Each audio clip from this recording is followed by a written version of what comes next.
To move or to stay put? Hey everybody, this is Michael with Asymmetrical Preparedness. I'm thinking of two things that I'm looking at mainly for staying put and or moving. Like Pastor Joe Viking Preparedness says, and TJ Bear Independent talk about it a lot. Come out of her, my people. Talk about moving rural. Love the idea. But what if you're like me? I'm already fairly rural. But I'm behind enemy lines in occupied territory, aka Washington State, that I don't agree with, and they're really pushing the boundaries of what's going on.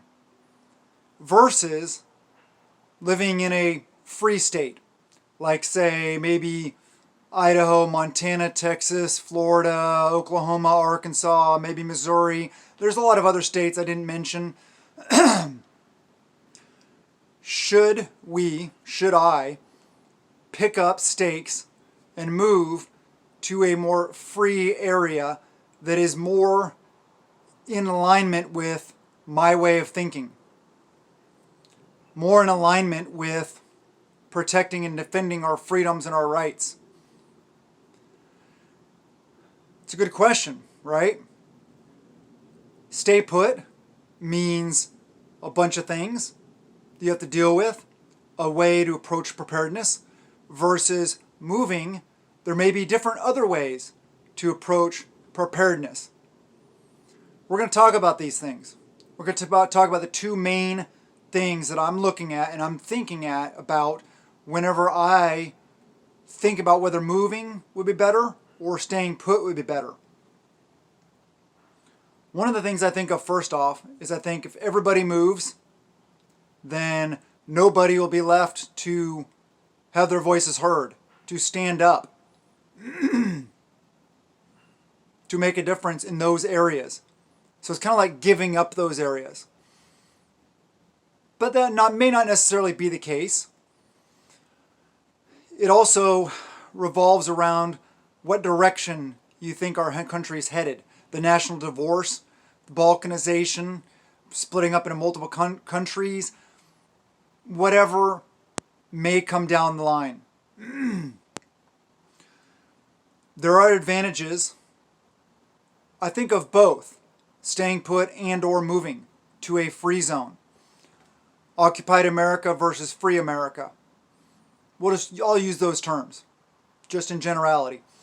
Speaking of states that are extremely pushing very hard on the agenda of violating people's free will and their rights. And going away from what I feel this country is supposed to be.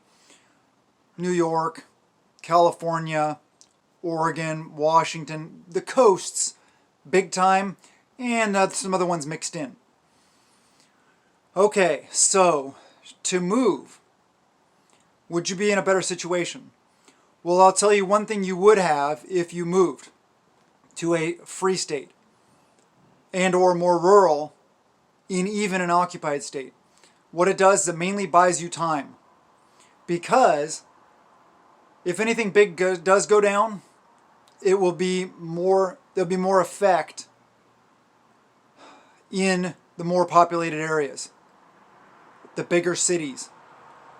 People will suffer more and suffer greatly in those areas, whether it be financial collapse, whether it be an EMP, whether it be food shortages, whether it be a war.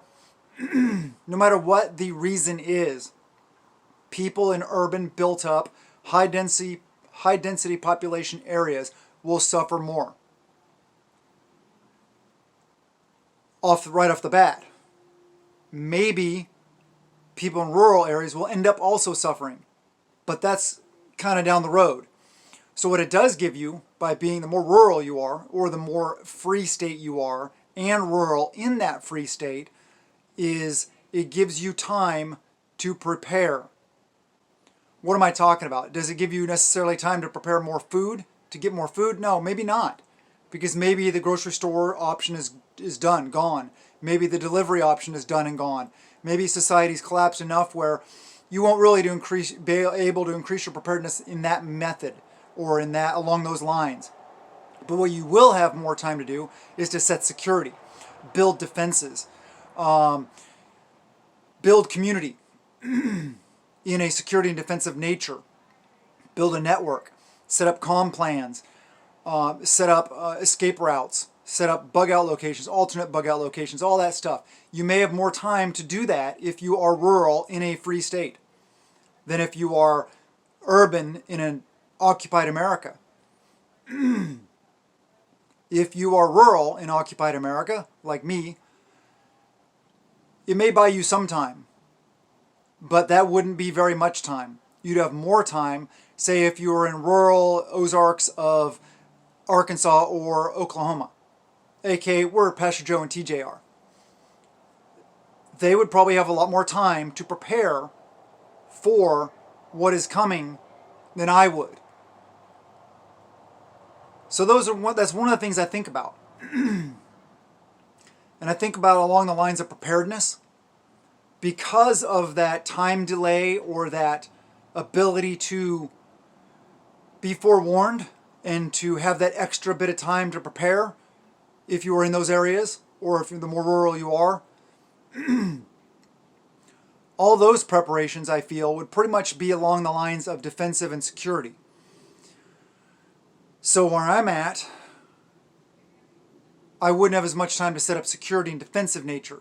So no matter where you are, you got to think about these things and set yourselves up in such a way that it helps you be more prepared for what you're going to have to deal with first. If you're in occupied America, then maybe you need to look at security and defensive stuff. If you're in rural, free America, then maybe just keep on working on food, working on water, working on the homesteading things. And I'm not saying don't work on the homesteading things here too. That's a good thing. That's always a good thing. Growing your own food, raising your own animals, stuff like that. That's always a good thing. Same with stockpiling food. But if you're in occupied America, you may be in a situation where you need to defend yourself with defensive tools sooner than others might have to. So set yourselves up for that. Have those defensive tools. Have those seeds. Have those skill sets via training. Have the groups that are able to gather and protect certain areas. But remember that fixed positions will not last in reality. If enough force is brought against them, enough skill is brought against them, enough manpower is brought against them, enough firepower is brought against them, they will fail eventually, no matter what you did, no matter how well you prepared. So have the ability to be mobile, to get out of there, have backup locations where you can go that are hopefully also set up in defensive nature.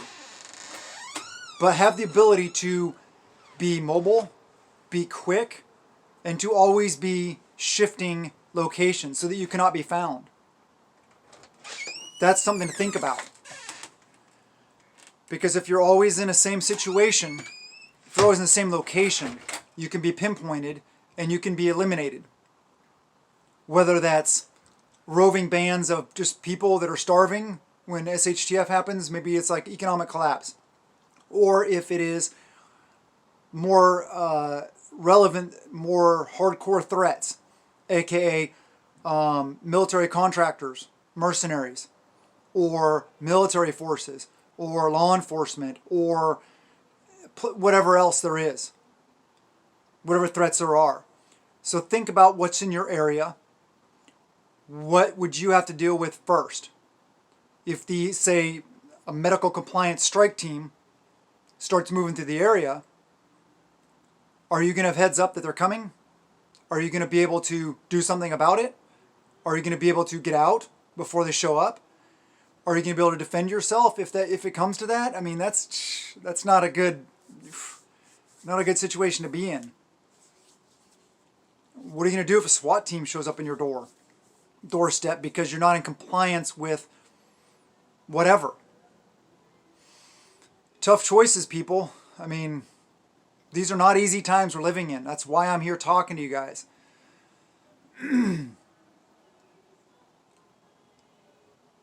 Part of me thinks, let's just get out. Another part of me thinks, I want to stand. I want to have my voice heard. I don't want to give up and walk away. Not that that would necessarily be doing that. It would be moving my family to a more safe and secure location where I may be in a situation where maybe have a better ability to protect those I love.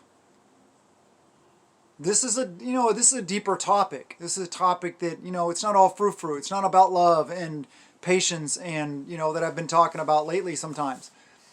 I love that kindness. Yeah, I like being kind to people.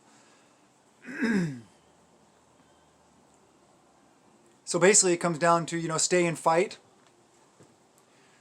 or go and still end up fighting sometime, maybe. And this all depends on what happens and how things go down, I feel that we're headed towards something big. A lot of people have been talking about the CW2 thing.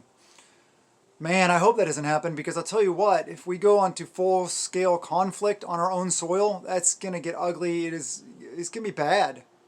No bueno. I've said that before lately. It's on my mind. It's one of those things. Yesterday's video I talked about the whole thing of, the military coming for us and stuff like that.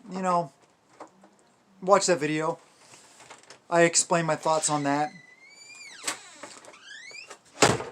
But there are advantages, I guess, to both.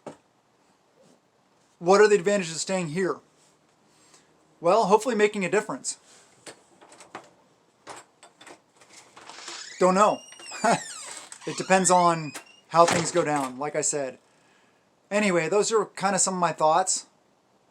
The two ways and the two things and how they would affect us.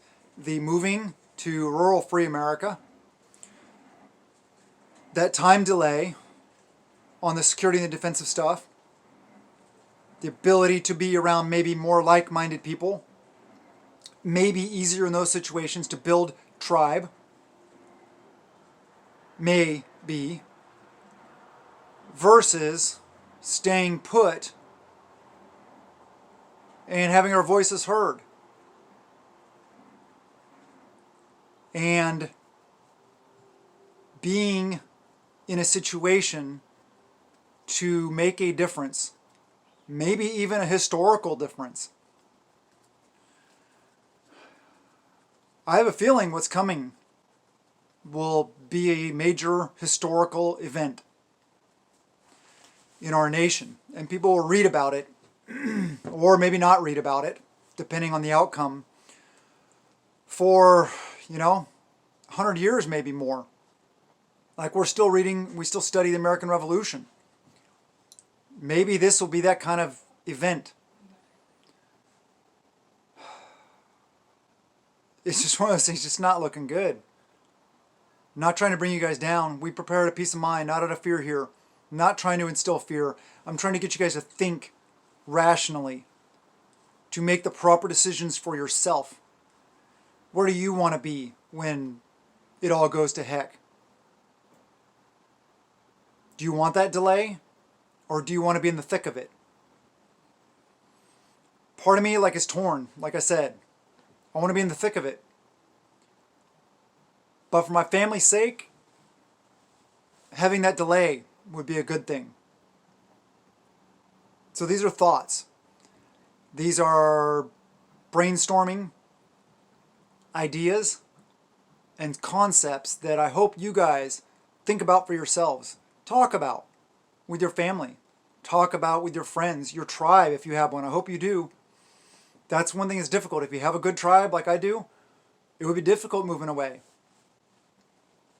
Especially, we already have fallback positions in other states that are more free. But then you got to worry about the difficulty of getting there. And if you even be able to get there. You got to think about the topography of your area. Is it defensible? What does your property look like? What does your friend's property look like? What areas can you go to get the heck out? To set yourselves up? How much area do you have to move as far as being mobility? Me? Pfft. I have the entire Cascade Mountain Range, Rocky Mountain Range, and Olympic Mountain Range. I have immense area where my tribe can head up to and move and stay mobile. Now, would that be the best situation? No, there's a lot of other things you got to think about. How would we get food? How would we carry all of our food storage with us? We probably wouldn't be able to. So that's when we have to rely on other skill sets, like the hunting, trapping, foraging, all that kind of stuff, as well as growing. Victory gardens out in the mountains, different places. Yeah, start setting those kind of things up. If you're looking at doing this, start setting those things up. Grow things in those areas, plant them, that will sustain themselves, like Jerusalem artichokes, aka sunchokes. They're an invasive species. They'll just grow. What other things in your area will just grow? Think about that. Maybe throw some extra seeds up in different locations, in the mountains by you, or in the rural areas by you, in the national forests by you, whatever it is. I just want to set you guys up for success. I'm, always thinking about what I can do to set my family, my tribe, and the people I care about up for success also. I love you guys. I care about you guys, seriously. I want us all to be successful. I want us all to get through this. I want us to thrive, not just survive. Please subscribe, hit the like button, comment below, do all those things. Check out Patreon also. We're talking about a lot of this stuff, a little more in depth, maybe even. Yeah, it's $1 a month, hundreds of videos. Good stuff there. And yeah, we don't do the Amazon thing anymore. So if you notice my storefront's gone, yes, it is gone. Trying to stand up for what I believe in. Trying to do the best I can. I want to set a positive example for all those around me and live my convictions. Stay strong, stay in the fight. I love you guys. Have a wonderful day. Blessings to you and yours.